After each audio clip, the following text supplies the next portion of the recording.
Good morning, ladies and gentlemen. My name is Eric Poon. I'm from the St. Vincent Hospital, the University of Melbourne. Today, I'm presenting the climate and its impact on the Australian critical care services. The Earth's weather and climate have timescale ranging from seconds to centuries. It is known that climate has a significant impact on the socio-economic and health. We are interested in the seasonal and multi-year impacts on ICU admissions in Australia. To find out if there are any correlations between the climate and ICU admissions, we have granted access to two unique databases: the Australian and New Zealand Intensive Care Society NSAS Adult Patient Database and the CSIRO's Climate Retrospective Analysis and Forecast Ensemble Cafe 60 from the NSAS and CSIRO's Oceans and Atmosphere Department. The NSAS Adult Patient Database records detailed ICU admission between January 1996 and December 2020. The identified patient data will submit on behalf of each ICU director. Basic diagnosis, illness severity, and outcomes, including length of stay in ICU, will collect for all patients. The dataset presently collects information on approximately 95% of ICU admissions within Australia. We further limit our analysis to between 2003, where before that there were increasing hospitals contributing to the database, and 2019, when the pandemic started in 2020. After the exclusion, we can now clearly see a trend from the ICU admission number. There is also a seasonality component in the ICU admission. This seasonality could be due to multiple factors. For example, holiday period during the summertime, etc. and etc.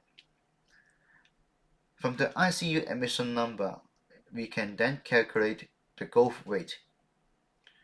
The growth rate was calculated with respect to the same month in the previous year. And from the growth rate, we can also observe a multi-year variability that may be related to the El Niño and/or the La Niña period. Additional exclusion criteria include ICUs which do not provide consistent data for the whole time period, patients with missing ICU length of stay, or with length of stay more than 1 year, which are assumed to be inaccurate. And we have mission hospital to ICU within the same hospital. This reduced our total admission number from 2 million to 1.3 million. After all the exclusion criteria, we can still observe a clear trend and seasonality component on the ICU admission number. And there is still a clear multi-year variability on the growth rate. Since we observed a clear seasonality and multi-year variability in our preliminary analysis, we considered to look at the El Niño Southern Oscillation, ENSO. ENSO has a 3 to 7 years period and is mainly dominated by the El Niño and La Niña cycles. The El Niño and La Niña cycles were characteristic by time series of anomalous sea surface temperature, FH, within a region in the eastern Pacific Ocean. This sea surface temperature influenced the global temperature and rainfall patterns. For Australia, La Niña period means wetter winter-spring seasons, while El Niño means drier winter to spring seasons.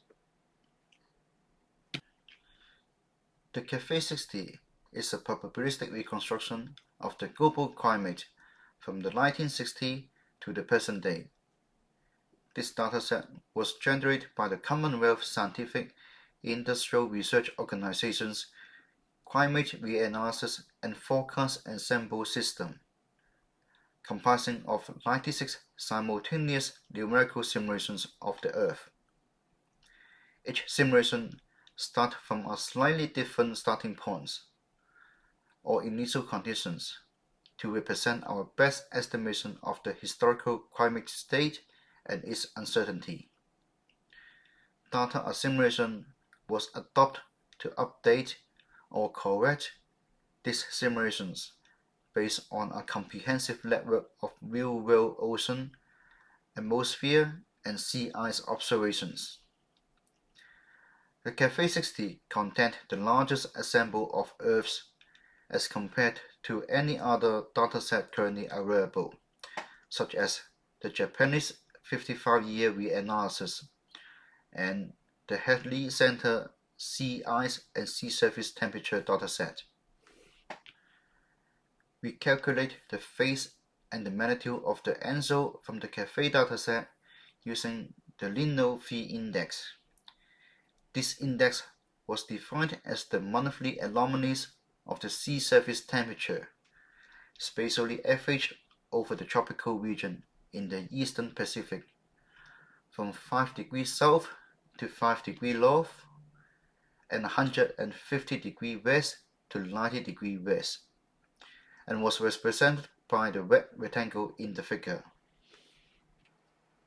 In general, summer months, for example, December, January, and February, have fewer ICU admissions compared to other months. That is both before and after accounting for overall trends. Seasonal oscillation about the trend line increases as the trend line also increases. That is an indicative of a multiplicative seasonal relationship. In other words, the raw data shows that there is a bigger difference between winter and summer in recent years as compared to earlier years. We further analyzed the ICU admission data, focusing on different lengths of stay. In this, we stratified our ICU data based on each patient length of stay in the ICU ward. Histogram shows the counts per length of stay per each month between 2003 and 2019. We considered a bin size of 1 day, but we have also considered a bin size of 2 and 3 days. Nevertheless, we have generated a set of time series data from 1 day length of stay to 14 days length of stay, and we repeat the analysis as before, dividing each of them by the moving average and get the seasonal component. Once again, we looked into the seasonality of the ICU admission using the time series of each length of stay. In the first method, each length of stay time series was divided by the center moving average of the total count per month and averaged all over the summer, winter, spring, and autumn separately. This normalization preserved the exponential decrease in ICU admissions with increasing duration in the ICU. The summer season had fewer admissions with the counter envelopes of 2 standard errors not overlapping for the length of stay up to 3 days. In the second method, we divide the time series by each center moving average of the length of stay and check how much more each season's count is relative to the annual running average. This method shows the proportionality was nearly 1 during the spring and autumn time, and hence always close to the center running average. However, during the winter time, a one day stay in the ICU had a proportionality of 1, and it goes to 1.1 for a 12-day stay, equivalent to a 10% decrease. In contrast, the summer proportionality was found to be decreasing from 0.95 to 0.5 over the same range of lengths of stay.